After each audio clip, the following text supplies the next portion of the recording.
बिस्मिल्लाहिर्रहमानिर्रहीम अस्सलाम वालेकुम वरहमतुल्लाहि वबरकातुहू। आज हम बना रहे हैं डिज़र्ट। पानी को मैंने गर्म होने के लिए रखा हुआ था। इसके ऊपर हम चॉकलेट रखेंगे और मेल्ट कर लेंगे। मैंने 200 ग्राम डार्क चॉकलेट ली है।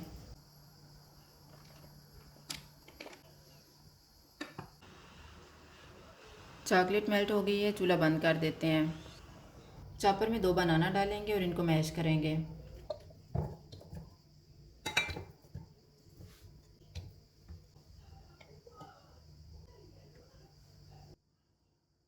मैश किया हुआ बनाना मेल्टेड चॉकलेट में डालेंगे और मिक्स करेंगे।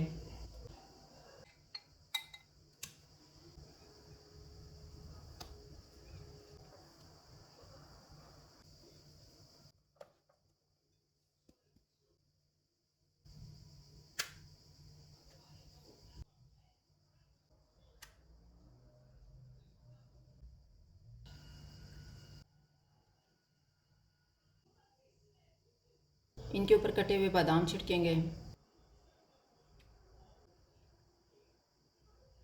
इनको 2 घंटे के लिए फ्रीज़र में रख देंगे। 2 घंटे गुजर गए हैं। अब इनको हम एक डिश में रख लेते हैं।